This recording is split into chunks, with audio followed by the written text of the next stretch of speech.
Hi, this is Pete Morrill with Mountain Kennels. I'm here with Simba. We've been training and breeding Labrador Retrievers for about 25 years, and we're about deepening canine connections through our training program. And Simba is on week 2, and I want to share a little bit of philosophy.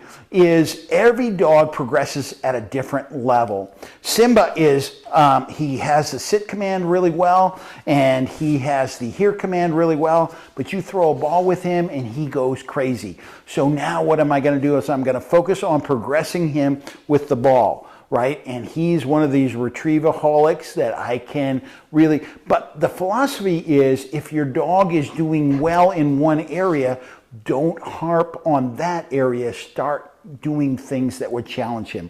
Most breeders believe that your dog should be 90% obedient, and then you're training at the 10%. In other words, you want him 9 out of 10 times to do what you ask him to do, but you're always asking him to do everything with a little bit more distraction or a little bit more difficulty or a little bit more advancement, and that's the 10%. So let me illustrate. Simba is really good at knowing his place, sit, and his place is in this crate, kennel, sit.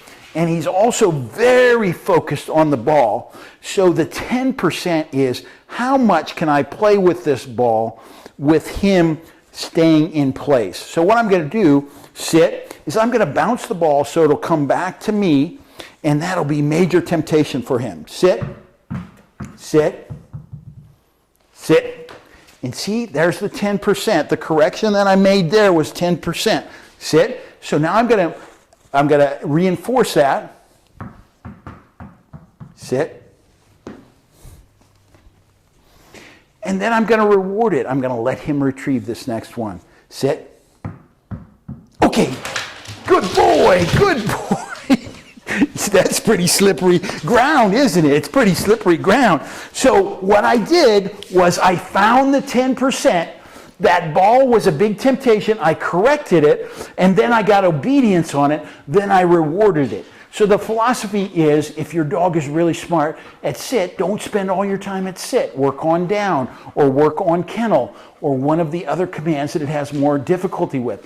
Simba loves this ball, so his biggest temptation is sitting with his ball. You saw that he was pretty good. I found the 10%. When that ball was coming back, it was just too much, and that's where I start training. That's maximum distraction. So the philosophy is, find your dog's weaknesses, train to those rather than training the same thing over and over again.